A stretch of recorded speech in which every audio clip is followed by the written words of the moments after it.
CBI की जांच से जुड़ा ये संकेत हल्के में मत लेना। अगर मामला सच में गंभीर है तो एक छोटी सी लापरवाही भी तुम्हारे लिए बड़ी परेशानी खड़ी कर सकती है। आखिर क्या होने वाला है, पूरी बात जानने के लिए वीडियो अंत तक जरूर देखना। नमस्कार दोस्तों, जय माँ काली, हर हर महादेव। आज की वीडियो में आप सभी का बहुत बहुत स्वागत है। आज मैं आपसे एक ऐसी बात करने वाली हूँ जिसे सुनकर शायद आपके मन में कई सवाल उठेंगे। अगर आपके घर या आपके आसपास सीबीआई की जांच से जुड़ी कोई बात चल रही है तो आखिर इसकी वजह क्या हो सकती है, किस कारण से ऐसी स्थिति बन सकती है। आज की इस वीडियो में मैं आपको इसी के बारे में विस्तार से बताने वाली हूँ। अगर तुम भीतर ही भीतर कितने डरे हुए हो ना, तुम्हें लग रहा है कि अब सब खत्म होने वाला है, कोई बहुत बड़ी जांच, कोई ऐसा संकट जिससे बच पाना नामुमकिन है, उसने तुम्हें चारों तरफ से घेर लिया है, तुम्हें डराया जा रहा है, तुम्हें ये यकीन दिलाया जा रहा है कि तुम्हारे राज खुलने वाले हैं, तो तुम किसी बहुत बड़ी मुसीबत में फंसने वाले हो। शायद तुम सोच रहे होंगे कि मैं कौन हूँ और मैं तुम्हारे मन की ये गहरी बातें कैसे जानती हूँ। मैं तो तुम्हें जानती तक नहीं, फिर तुम्हारा ये डर, तुम्हारी ये उलझन मुझ तक कैसे पहुँची। सच कहूँ तो ये मेरे अपने शब्द नहीं हैं, मैं तो बस एक माध्यम हूँ, एक साधारण सी महिला जिसे आज सुबह अपने ध्यान में एक अजीब सी ऊर्जा, एक बेचैनी महसूस हुई। मेरी आंखें बंद थी लेकिन मुझे तुम्हारा वो थका हुआ, घबराया हुआ चेहरा बिल्कुल साफ नजर आ रहा था। मुझे ऐसा लगा जैसे स्वयं ब्रह्मांड ने, उस नीलकंठ महादेव ने मुझे वो संकेत दिया है। तुम्हारे वो आंसू जो तुमने दुनिया से छिपा कर रखे हैं, वो मुझ तक पहुँचे हैं और शिव की उसी असीम कृपा, उसी करुणा ने मुझे तुमसे जुड़ने पर मजबूर कर दिया है, ताकि मैं तुम्हें यह सच बता सकूं जो ये दुनिया तुम्हें कभी नहीं बताएगी। आज तुम बहुत घबराए हुए हो, दुनिया ने और शायद तुम्हारे अपने ही ख्यालों ने तुम्हें ये यकीन दिला दिया है कि तुम किसी बहुत बड़े चक्रव्यूह में फंस चुके हो। तुम्हें डराया जा रहा है कि कोई काला सच, कोई ऐसा राज बाहर आने वाला है जो तुम्हारी पूरी जिंदगी, तुम्हारी इज्जत, तुम्हारी पहचान को मिट्टी में मिला देगा। लोग कह रहे हैं कि अब तुम्हारे बचने का कोई रास्ता नहीं है, लेकिन एक पल के लिए रुक जाओ और मेरी बात बहुत ध्यान से सुनो। दुनिया की कोई भी सीबीआई, कोई भी नियम, कोई भी जांच करने वाला तब तक तुम्हारा कुछ नहीं बिगाड़ सकता जब तक स्वयं महाकाल तुम्हारे साथ खड़े हैं। तुम क्यों भूल जाते हो कि वो नीलकंठ है जिसने इस पूरी सृष्टि को भस्म होने से बचाने के लिए हलाहल विष अपने कंठ में उतार लिया था। तो क्या वो तुम्हारे जीवन में फैसले हुए डर से इस षड्यंत्र के विष को नहीं पिएंगे? लोग जिसे तुम्हारा अपराध या कोई काला धन कह रहे हैं, महादेव की नज़र में वो क्या है ये जानोगे।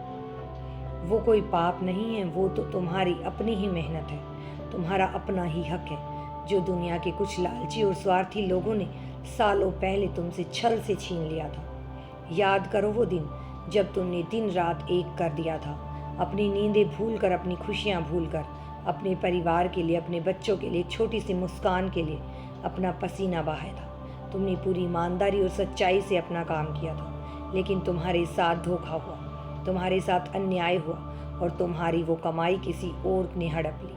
और आज जब प्रकृति का चक्र घूम रहा है और वो चीज़ें तुम्हारे पास लौट कर आ रही हैं, तो दुनिया ने उसे एक ऐसा कलंकित नाम दे दिया है जिससे तुम खुद ही डरने लगे। उन्होंने तुम्हारी ईमानदारी के धन को अवैध ठहरा दिया।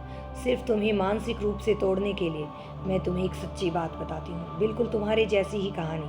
तो कुछ साल पहले मुझे एक ऐसी ही इंसान की पीड़ा महसूस हुई थी। उसका नाम शायद कुछ भी हो सकता है।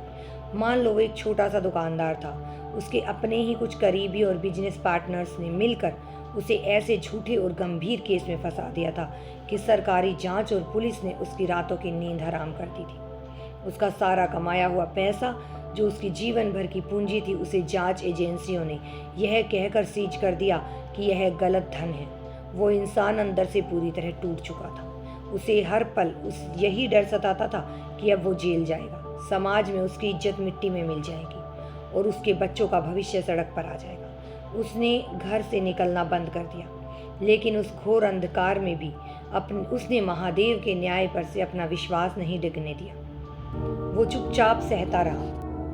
ठीक कुछ समय बाद एक ऐसा चमत्कारी मोड़ आया, एक ऐसी अनअपेक्षित घटना घटी कि असली अपराधी खुद में खुद अपने ही बुने जाल में फंसकर बेनकाब हो गया। उस व्यापारी का एक एक पैसा जिसे दुनिया ने कलंकित कर दिया था, उसे सम्मान के साथ वापस मिला। आज वो बहुत इज्जत की जिंदगी जी रहा है। मेरी बात मानो, तुम्हारी स्थिति भी बिल्कुल वैसी ही है। ये जो आज तुम्हें डरा रहे हैं ना, ये सब शिव की अदालत में बहुत जल्द हारने वाले हैं। मैं बहुत गहराई से महसूस कर सकती हूँ कि तुम्हारा सफ़र कितना मुश्किल रहा है। तुम्हारे घर की वो खामोश दीवारें गवाह हैं तुम्हारे उस मौन संघर्ष की जो तुमने अकेले झेला है। एक इंसान होकर तुमने पूरे घर की जिम्मेदारियां अपने कंधों पर उठा रखी हैं। राशन के खर्चे, बिजली के बिल, दवाइयाँ, बच्चों की पढ़ाई। हर महीने की शुरुआत इसी चिंता से होती है कि ये सब कैसे पूरा होगा। घर में और भी लोग हैं पर बोझ तुम्हारे कंधों पर है। तुम्हारी कमाई इन सब खर्चों के आगे कई बार छोटी पड़ जाती है। तुमने अपने खुद के शौक कब के मार दिए। तुम्हारे अपने कपड़े पुराने हो गए। तुम्हारी अपनी इच्छाएं कब की राख बन गई। तुम्हें खुद भी याद नहीं तुमने आखिरी बार अपने लिए दिल से कुछ कब मांगा था। शायद कभी नहीं। तुम बस दूसरों के लिए जीते रहे और यही वो निस्वार्थ भाव है।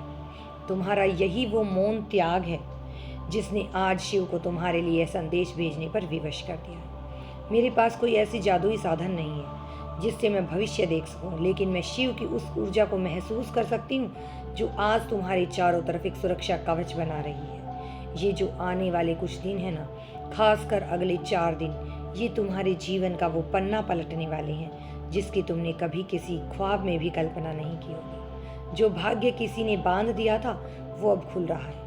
काल भैरव का वो न्याय चक्र घूम चुका है और जो वास्तव में तुम्हारा है वो अब लौट कर तुम्हारे पास वापस आएगा।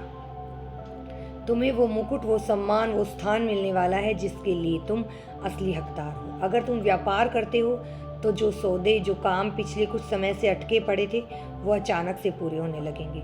और अगर तुम नौकरी पेशा हो, मेहनत मजदूरी करते हो तो तुम्हारे लिए तरक्की के ऐसे रास्ते खुलेंगे जो तुमने सोचे भी नहीं होंगे। अपने बच्चों को किसी अच्छे बड़े स्कूल में पढ़ाने का तुम्हारा वो अधूरा सपना अब सच होने वाला है। जो लोग आज तुम पर हंस रहे हैं, जो लोग तुम्हें डरा कर तुम्हारा तमाशा देखने का इंतज़ार कर रहे हैं, वो सब के सब मौन खड़े रह जाएंगे।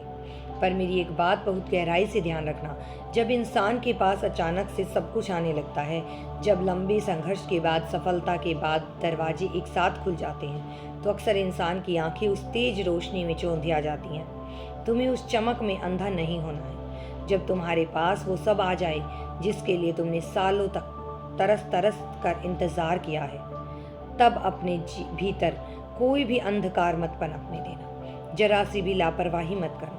जब तुम उन लोगों से ऊंचे स्थान पर खड़े हो जाओगे जिन्होंने तुम्हें कभी नीचा दिखाया था, तब उनके प्रति अपने मन में क्रोध या बदले की भावना मत लाना, बल्कि और भी ज़्यादा विनम्र हो जाना, बिल्कुल शांत हो जाना। उस गहरे समुंदर की तरह जिसमें कितनी भी नदियाँ आकर मिले, वो कभी अपनी सीमा नहीं लांघता। तुम्हारी समझदारी और तुम्हारा ठहराव ही अब तुम्हारी सबसे बड़ी ताकत बनेगा। और हाँ, इस नए सफ़र में तुम्हें अपने रिश्तों की भी असली पहचान करनी होगी, अपने प्यार की, अपने आसपास के लोगों की। आने वाले समय में जब तुम्हारी स्थिति बदलेगी तो तुम्हें बहुत से लोग अचानक से अच्छे लगने लगेंगे। वो तुम्हारे करीब आना चाहेंगे। कुछ लोग तुमसे बड़ी बड़ी उम्मीदें लगाएंगे, तुमसे महंगे तोहफे मांगेंगे, रेस्टोरेंट में जाने की जिद करेंगे, क्योंकि जब इंसान का वक्त बदलता है ना, तो स्वार्थी रिश्तों के रंग भी बदल जाते हैं। वो सिर्फ तुम्हारे अच्छे वक्त के साथी बनना चाहते हैं, लेकिन तुम्हें पहचानना होगा कि कौन सच में तुम्हारा अपना है।